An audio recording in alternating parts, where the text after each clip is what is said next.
Okay, welcome to another installment in our church history series, and today we are going to go through more material regarding the Enlightenment, and this will be our last time we touch on the Enlightenment. There is so much material here we cannot possibly go through all of it. I'm just really trying to hit the highlights of the highlights. So the picture you see on the screen is a bunch of 18th century dudes wearing powdered wigs, being all 18th century-like. You can imagine a harpsichord playing in the background. And this painting depicts the Italian philosopher and political thinker Cesare Beccaria. Beccaria, I could do a whole segment on him. He had some very radical ideas for his day. He was especially interested in prison reform and reform of the criminal justice system as it was in many European countries, which was often harsh. And he advocated for much more humane treatment of prisoners. He wanted to do away with torture and all kinds of barbaric practices that he felt were just wrong. All right, so we'll begin here, and we'll recall that social, political, and religious changes that occurred during the 16 and 1700s affected the major institutions within European nations. The Protestant Reformation, in its various forms, challenged the dominance of the Roman Catholic Church, and the Age of Exploration, beginning in the late 1400s, connected the Old World with the New World and brought change to both. The emergence of a middle class in European nations began to change ideas about economics and politics. Philosophers and scientists of the period widely circulated their ideas through meetings at scientific academies, Masonic lodges, literary salons, coffee houses, and in printed books, journals, and pamphlets. The ideas of the Enlightenment undermined the authority of the monarchy throughout the different countries of Europe and the Roman Catholic Church, and paved the way for the political revolutions of the 18th and 19th centuries. A variety of 19th century movements, including liberalism, communism, and neoclassicism, trace their intellectual heritage to the Enlightenment. In the Middle Ages, the university was the major social institution through which the Catholic Church educated men from the aristocracy and trained them to rule. The university, along with the church, helped solidify the fusion of church and state. Enlightenment thinkers breaking away from the church began to create different institutions that supported their work in science and philosophy. So again, remember, the scientific revolution is occurring. Human beings, mostly, again, men in these European nations, are focusing on research in physical phenomena, in physics, chemistry, in medicine, biology, and other disciplines, scientific disciplines. The ancient Greek philosophers had their schools or academies of philosophy, and Enlightenment thinkers created different types of academies to support their work. In the 17th century, the tradition of literary philosophical academies as circles of friends gathering around learned patrons was continued in Italy and France. Academies of the arts were established throughout Europe, supported by kings and wealthy aristocrats to ensure that painting, sculpture, musical, and theatrical compositions were produced. Throughout the Middle Ages, the arts had been focused on and supported by the church. Subjects for artistic compositions shifted from religious figures and subjects to humanistic concerns. And so this is a painting by what a lot of people would consider a pretty famous painter from the Middle Ages, Giotto di Bondone, if I'm pronouncing that right. And this is his Madonna enthroned, and this is a detail from this painting, and he painted this in approximately 1310. So again, in the Middle Ages, the focus is on religious subjects, and primarily that's where the resources are going in the arts to glorify and depict scenes from the Bible, from church history, and so forth. And much of the art stays within the church. Of course, the great cathedrals that were built in the Middle Ages encompass great works of art. Okay, a little over 400 years later, we have a very different famous painting, again depicting a woman, but this is a very different kind of woman. She's a French aristocrat. She is sitting in a swing, and the picture's a little bit dark, and you probably can't see it very well, but she's flirting with a young man who's below, in the lower left-hand corner of the picture, in the bushes, and someone behind her has ropes attached to the swing to pull her back and forth. And there she is in all her Baroque, well, really, this painting is in the style called Rococo, in all of her elaborate aristocratic beauty, flirting with this young aristocratic man, hiding in the bushes, and she's dressed, her clothing is supposed to depict that of a shepherdess. So it was popular for French aristocrats during this time period. They had a lot of money and time on their hands, and so they would, they were bored. So they would dress up and pretend they were peasants or shepherds and shepherdesses, and they would have these, beautiful little cottages built that were nothing like the cottages of the real shepherds, and they would play at being, what they thought of was, a pastoral sort of thing that they like to do. And, a lot of this is embodied in Marie Antoinette, the wife of the King of France, and her famous line when she was told that the peasants were starving and had no bread, "Let them eat cake." So this is a painting that, again, I wish it was a little brighter, but it very much depicts this whole sense of wealth and privilege. And we are so privileged, and we have so much time and so much money, we can play at being peasants. A very different kind of society. There's not the emphasis on religion that there was in the Middle Ages.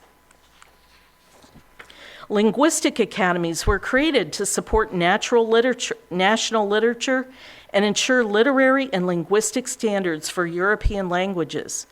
In the Middle Ages, Latin was the universal language of the church and the nobility. If you were educated, you spoke and worked in Latin. In the Enlightenment, institutions such as the Académie Française in France established standards for the French language. And again, remember, as we talked about the religious movements in England that were pushing for having the scriptures available in the language of the common people. So in England, they were printing Bibles in English. In France, they were trying to print Bibles in French. Martin Luther in Germany was pushing forward with the German Bible so that the common people could speak, or rather read the scriptures in their own languages. But this is also giving an impetus to the idea of our languages are going to supplant Latin and also Greek and Hebrew, and so learned men can now pursue the discipline they choose in their own language. So in other words, this idea of Latin and also Greek and Hebrew being universal languages used by educated people, this is beginning to kind of fade into the background. The Académie Française was founded in 1635, and it is still in existence today. And this is the body that has the duty of acting as an official authority on the French language. It is tasked with publishing the official dictionary of the French language. And so today in France, if you want to speak correct French, if you want to learn that language, you need to look at the publications of the Académie Française, And this academy is actually now supported by the government of France. And the idea is the government is going to oversee the language that is spoken within this nation. So the idea of, a universal language being important for educated people, again, this is starting to go away. And now people are beginning to say our vernacular languages are really what's important. Academies of the sciences were formed in many European nations. Academic societies began as groups of academics who worked together or presented their work to each other. These informal groups later became organized and, in many cases, state-approved and state-supported. During the 18th century, many European kings followed and founded their own Academy of Sciences. And there you have a list of some, and this is just a small part, the list is actually very, very long, of all these scientific academies that sprung up in various European nations. You notice I have there that in 1724, the Russian Academy of Sciences was founded. Russia was a fairly backward nation at this time, but was looking towards the West, towards Britain, France, Germany, and other European nations, and copying their examples. We haven't really talked at all about Russia. Maybe we can do a unit on that as well. And the Scandinavian countries also were looking to Germany, France, and Great Britain and copying their examples. So Sweden, Denmark, Norway, they were predominantly Lutheran with some Roman Catholic influence, but they copied what they saw taking place on the continent. And here's a painting, and again, this one's pretty dark, unfortunately, but this was painted by a French painter in 1675, Henri Testelin, and this is Colbert, a famous French scientist named Colbert, presenting the members of the Royal Academy of Sciences to Louis XIV in 1667. So these scientists have come together, formed this academy, and they come to the king and say, please be our patron, please provide funding for us to continue our scientific studies. Now, even today, this is somewhat unusual for us. When we think of scientific research, we think of this occurring mainly in universities.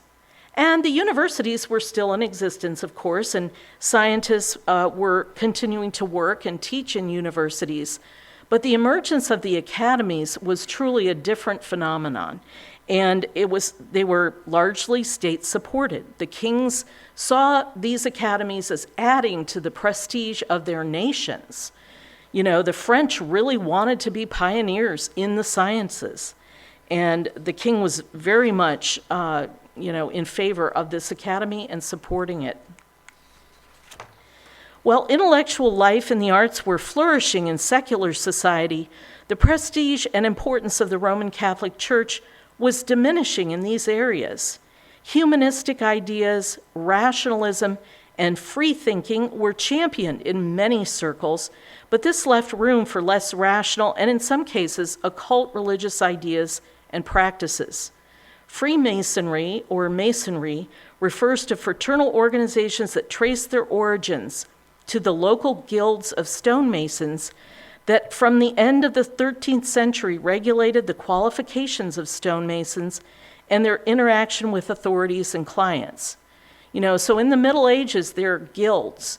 There are association of different tradespeople and different artisans. So you have the guild of gold workers. You have the guild of silver workers. You have different guilds. And these were really kind of a precursor to the unions that we have today. Okay, so you have groups of people who are engaged in a particular craft or activity that form their associations, and those associations make rules about who can be part of the guild and how you become a part of the guild, the apprenticeship system. And again, our labor unions today reflect that same type of organization.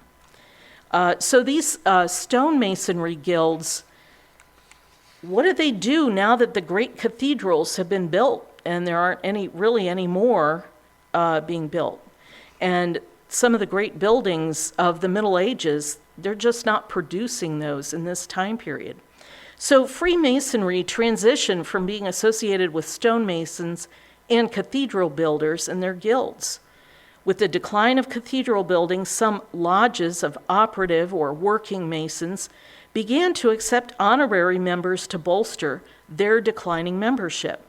From a few of these lodges developed modern symbolic or speculative Freemasonry, which particularly in the 17th and 18th centuries adopted the rites and trappings of ancient religious orders and of chivalric brotherhoods. The idea of the Knights Templar, that didn't go away.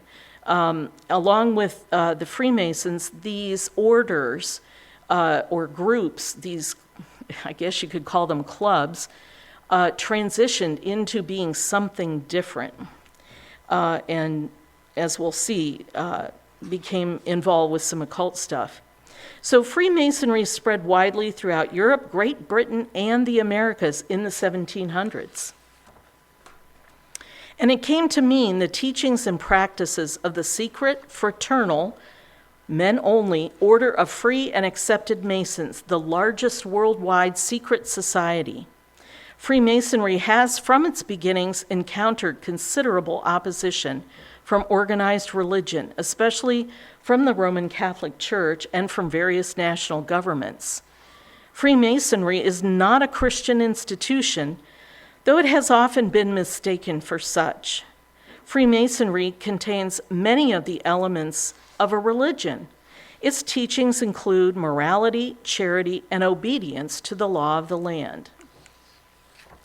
In most traditions, the applicant for admission is required to be an adult male, white only, and all applicants must also believe in the existence of a supreme being and in the immortality of the soul.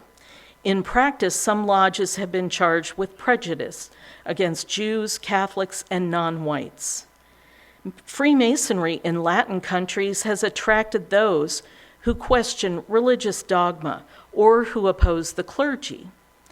In the UK, the Commonwealth, and countries with a British heritage, the membership is drawn largely from among white Protestant.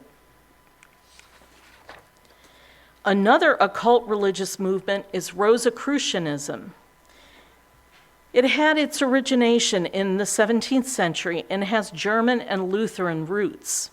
It claims to be a worldwide brotherhood that possesses esoteric wisdom handed down from ancient times.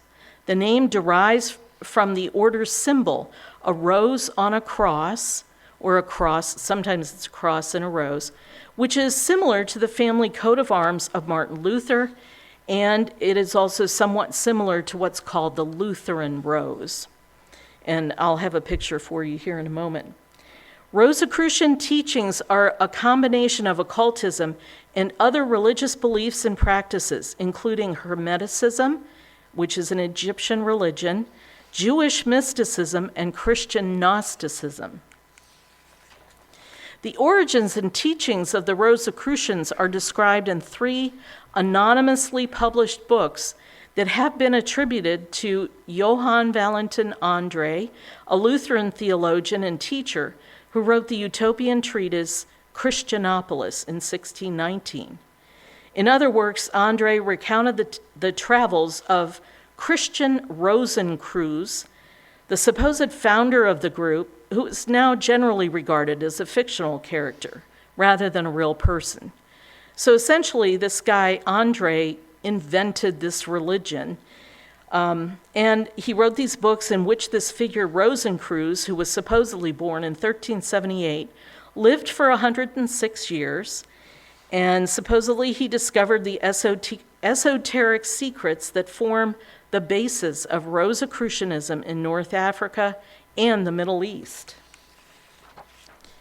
In the early 17th century, Rosicrucian manifestos caused excitement throughout Europe by declaring the existence of a secret brotherhood of alchemists. Remember alchemy, the idea of turning base metals into gold or silver or some other precious substance, and sages, wise men who were preparing to transform the arts and sciences and religious and political and intellectual landscapes of Europe.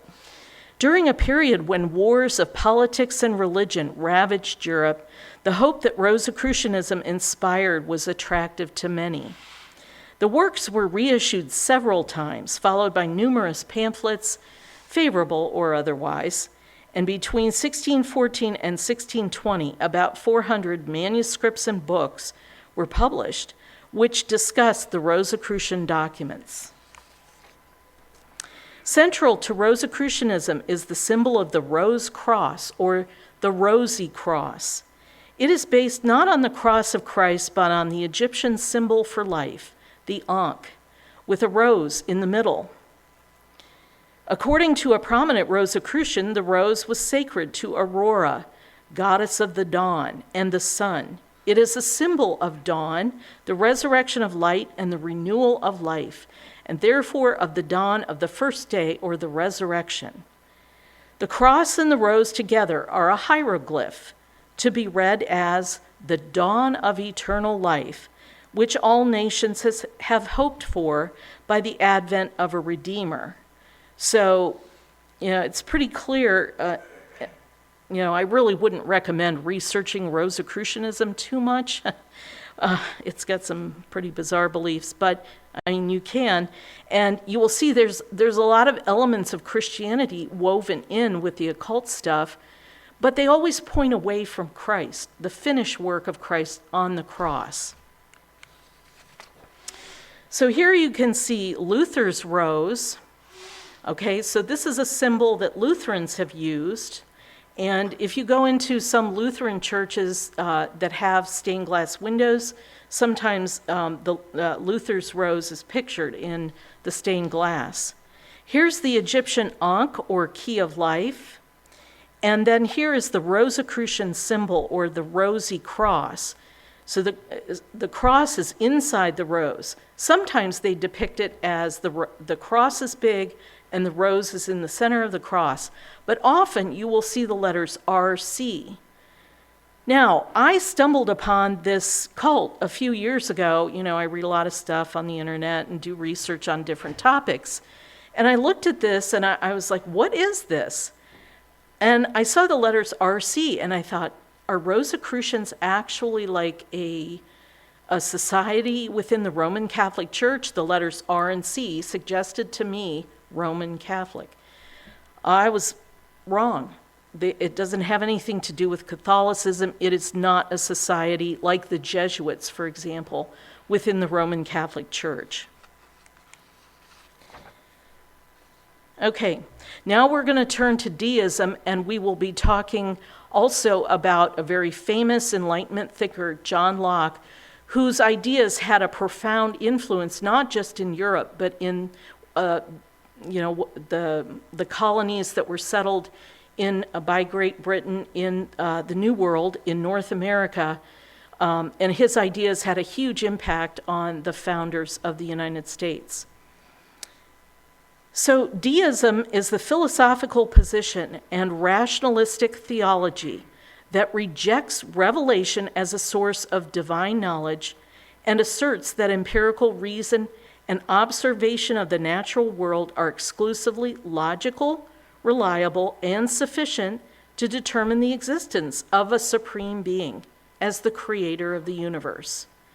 Deism is also defined as the belief in the existence of God solely based on rational thought, without any reliance on revealed religions or religious authority. Deism emphasizes the concept of natural theology, in other words, that God's existence is revealed through nature. More a philosophy or a set of philosophical presuppositions than a religion, deism is subject to different formulations. The term deist, with its current meaning, first appears in English in Robert Burton's The Anatomy of Melancholy, published in 1621. Now, if you can think about other religious developments during this period, in 1620, The Puritans who had left England, the separatists had left England, gone to Holland, and then gotten on a bunch of small, leaky wooden boats to travel across the Atlantic and ended up settling the Plymouth colony. So, these ideas of deism are circulating along with, what the Puritans and separatists are doing in Great Britain. Very different mindsets. The first major statement of deism in English is Lord Herbert of Cherbury's book, De Veritate, published in 1624. Lord Herbert, like his contemporary René Descartes, remember, I think, therefore I am, and I start from myself as the source of knowledge. Lord Herbert was also searching for what would be the appropriate foundation of knowledge. Unlike his Puritan contemporaries, he did not start with the Bible as the source or foundation of knowledge. So it's taking a very humanistic approach to how do we know anything about the world, about ourselves, about God, everything.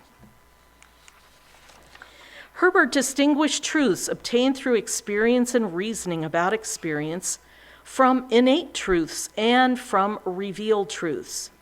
Innate truths are imprinted on our minds, this is what Herbert thought, and the evidence that they are so imprinted is that they are universally accepted. Herbert's term for universally accepted truths was notitiae communis, common notions.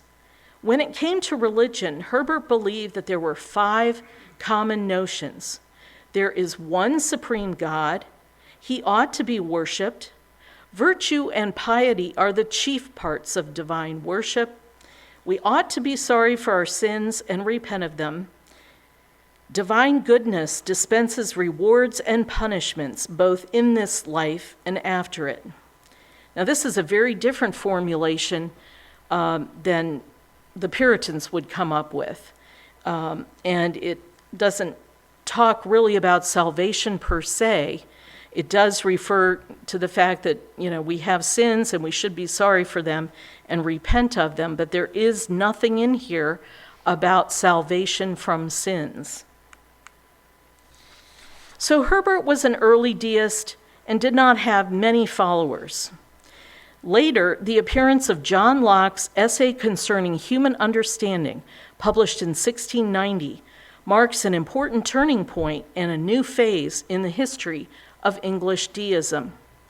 Lord Herbert's epistemology, or theory of knowledge, was based on the idea of common notions, in effect, these innate ideas which he thought every human being possessed. Locke's famous attack on innate ideas in the essay effectively destroyed that foundation. John Locke, born in 1632, died 1704, was an English philosopher and physician, and he is widely regarded as one of the most influential of Enlightenment thinkers and commonly known as the father of liberalism.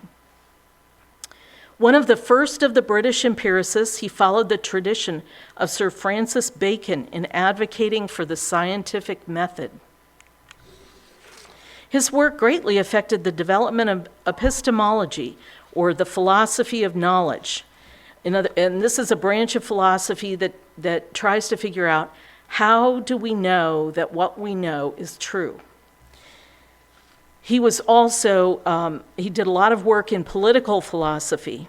His writings influenced Voltaire and Jean-Jacques Rousseau, who were French Enlightenment thinkers that, we're really not going to get to, but very important. Many Scottish Enlightenment thinkers were influenced by Locke, and many 18th century American leaders were influenced by Locke's ideas. Thomas Paine, Benjamin Franklin, Thomas Jefferson, and others. His contributions to classical republicanism and liberal theory are reflected in the U.S. Declaration of Independence. Internationally, Locke's political and legal principles continue to have a profound influence on the theory and practice of limited representative government and the protection of basic rights and freedoms under the rule of law. Locke was the first to define the self through a continuity of consciousness. He did work similar to Descartes and other thinkers who were concerned with the mind-body problem, or mind versus brain problem. My brain is right here, but where is my mind? So philosophers and scientists were continuing to grapple with this, this difficulty of explaining what is mind and what is it, where is it located, how is it related to the physical human body.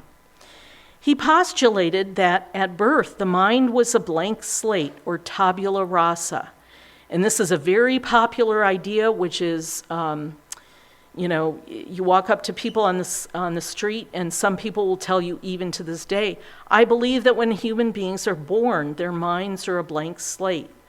And whatever is written on them is determined by the environment that they are raised in. In other words, people are born without any preconceived ideas. Contrary to Cartesian philosophy based on pre-existing concepts, he maintained that we are born without innate ideas. He believed that knowledge is determined only by experience derived from sense perception or empiricism. So in other words, the only things that we know are what we experience.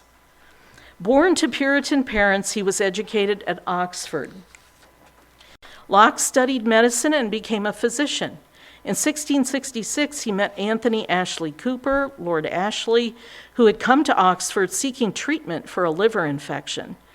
Locke's medical knowledge was put to the test when Ashley's liver infection, caused by a cyst, became life-threatening.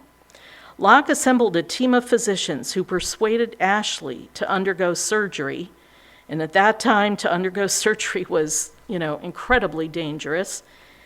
But Locke thought that he could remove the cyst along with his team of surgeons. And Ashley survived, and he prospered, and credited Locke with saving his life. Locke became involved in politics when Ashley became Lord Chancellor in 1672. So Locke kind of rode on the coattails of Lord Ashley as Lord Ashley rose in importance in England, and he became influential in political circles. And during this time, Locke wrote 2 treatises of government. The work is an argument against absolute monarchy and for individual consent as the basis of political legitimacy. In other words, a government is not legitimate unless it has the consent of the governed. Now, think back, American history, the Constitution, the Declaration of Independence. These ideas found their way into the thinkers, the people who founded essentially the political foundations of the United States. Although Locke was associated with the influential Whigs, a political party in England that was essentially conservative, his ideas about natural rights and government were quite revolutionary for that period in English history. There were periods where Locke was under some persecution for his radical ideas.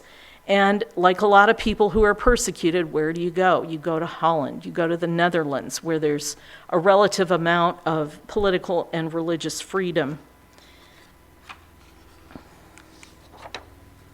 Although Locke's writings had little influence in Britain during his lifetime, they were not entirely overlooked. With the rise of American colonial resistance to British taxation in the 1700s, the second treatise of government that Locke had written gained a new readership. It was frequently cited in the political debates between colonial America and Britain, with the first American printing produced in Boston in 1773.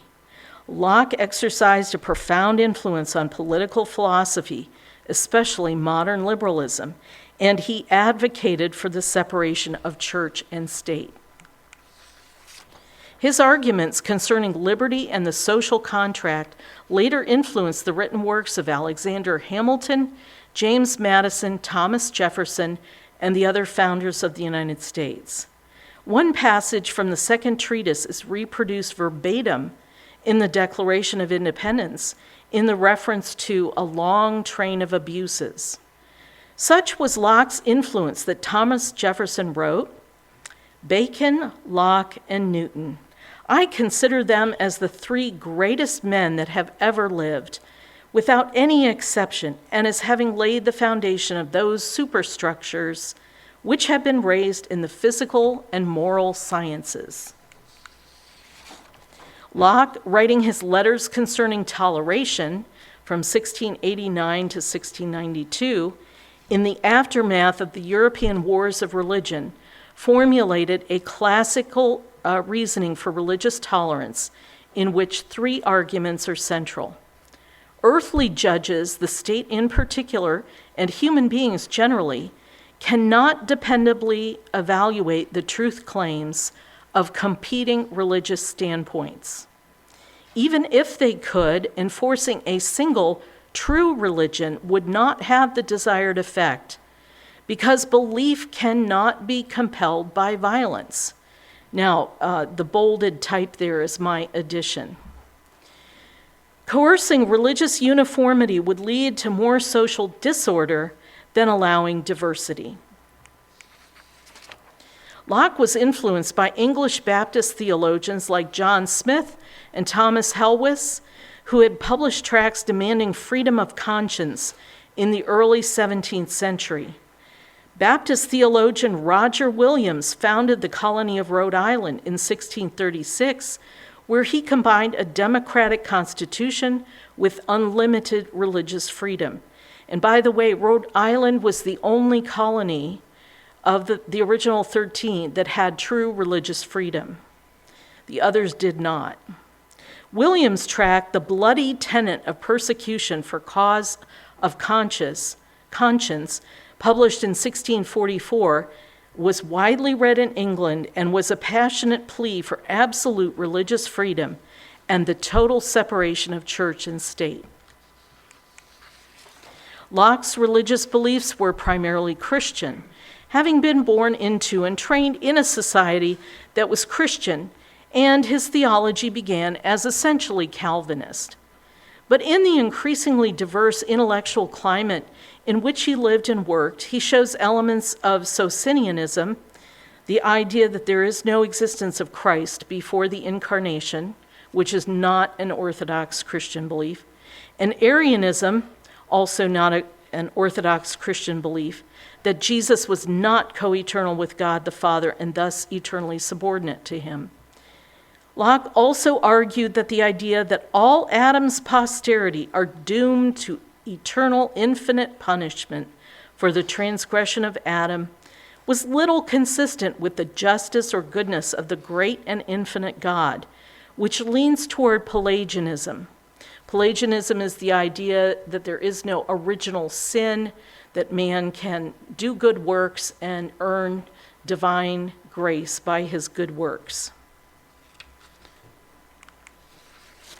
As for the Bible, Locke retained the doctrine of the verbal inspiration of the scriptures. He believed that the miracles were proof of the divine nature of the biblical message.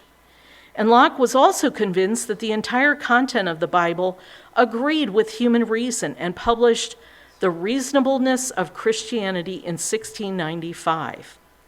Although Locke was an advocate of tolerance, he urged the authorities not to tolerate atheism.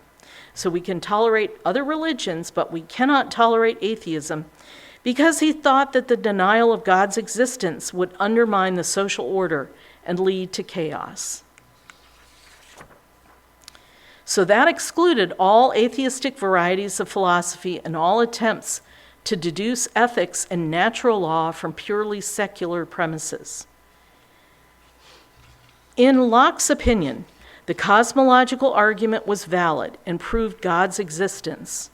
So in other words, we look at the cosmos, we see order, and we see an orderly cosmos that's functioning in reasonable ways that we can understand, and this essentially proves that God exists. And Locke also advocated for a sense of piety out of gratitude to God for giving reason to men. So after Locke, deists could no longer appeal to innate ideas as Herbert had done. So in other words, if you're born with a mind that's a blank slate and you have no innate ideas about God, all you have essentially is reason. So you must be trained to think reasonably, look at the physical world, and that will lead you to an understanding that there is a God. But instead, deists were forced to turn to arguments based on experience and nature.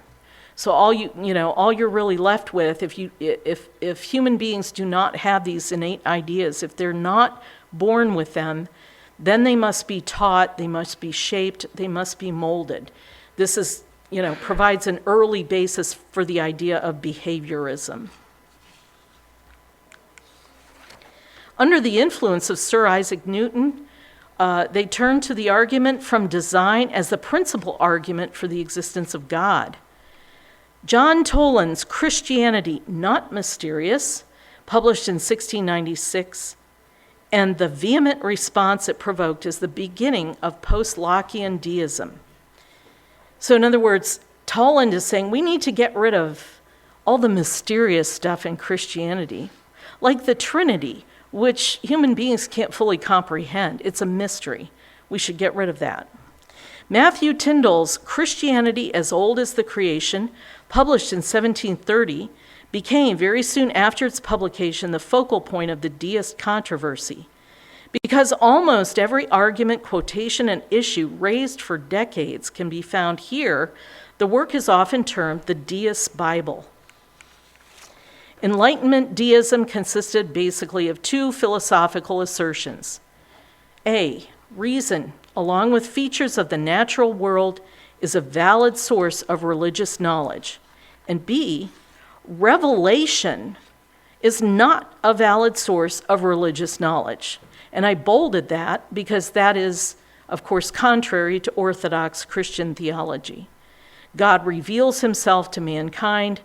One major way he has revealed himself is through the scriptures. They are inspired by the Holy Spirit, although written by men, and infallible. And yes, you can also see God in the creation. Christian would certainly not argue about that, but they would argue with a deist idea that, anything in the Bible just really is not valid. Different deist philosophers expanded on these two assertions to create what some later termed the constructive and critical aspects of deism.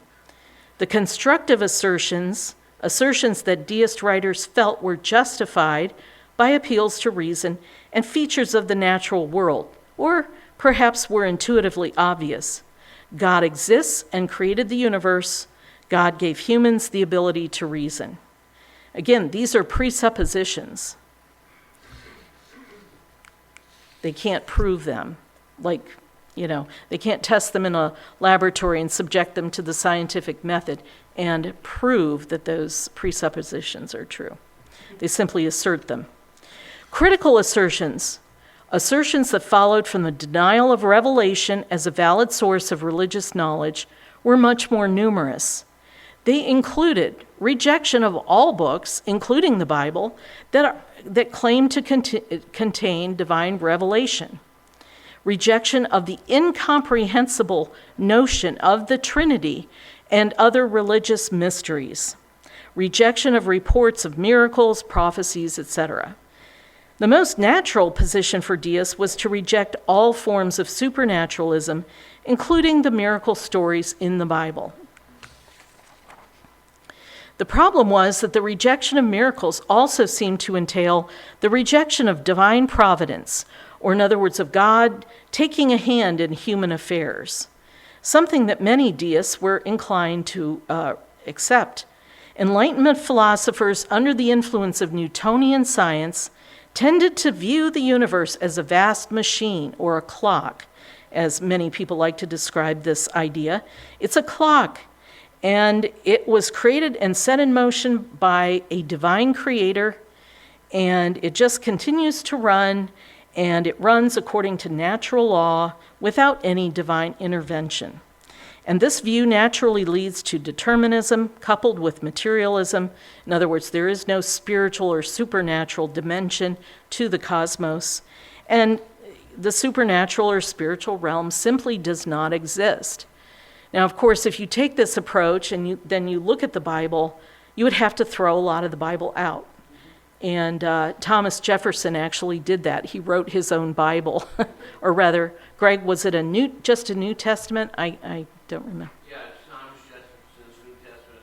I have a copy. It's very easy to obtain. It's still in print. Yeah. Just what he considered.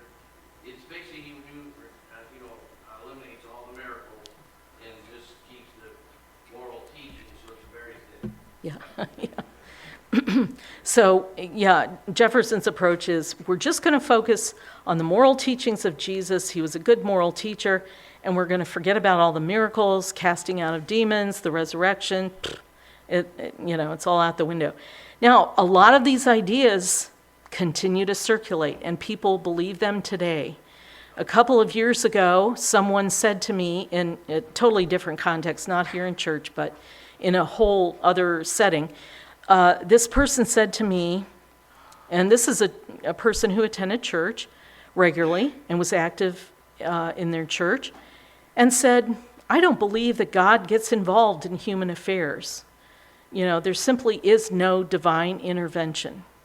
So in 2021, there are a lot of people who believe this. These ideas continue to circulate and are widely believed by many.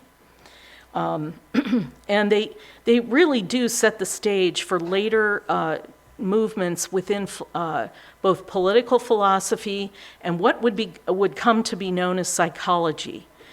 So the idea that human beings, you can ignore this idea that human beings have a soul or a spirit or whatever.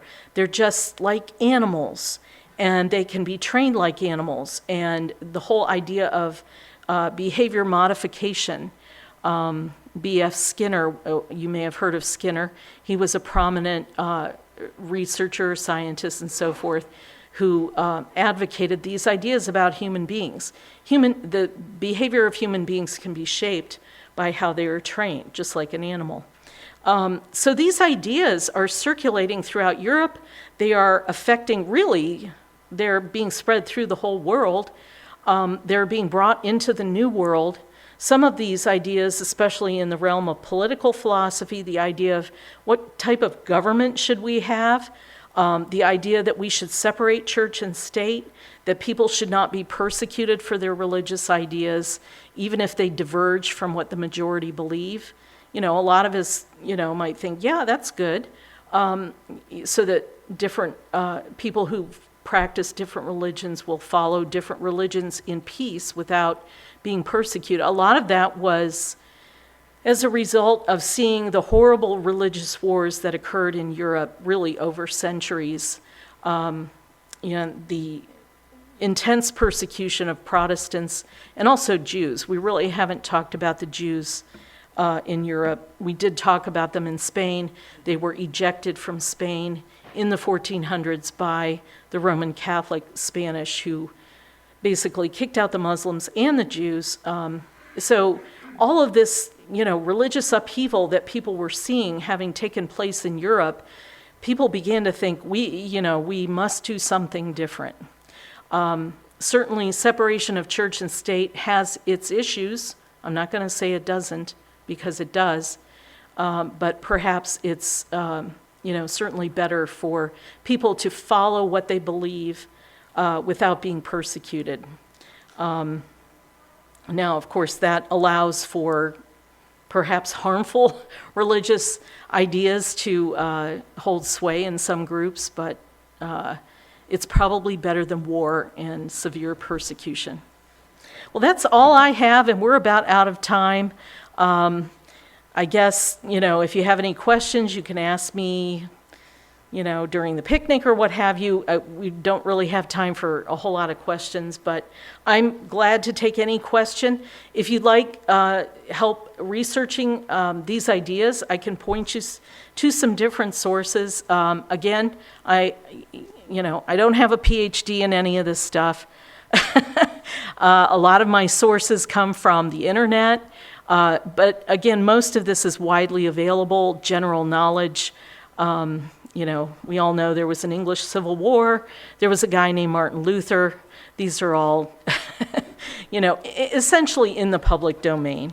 But if you are interested in studying some of these things, I encourage you to do that on your own, or I can help you find sources.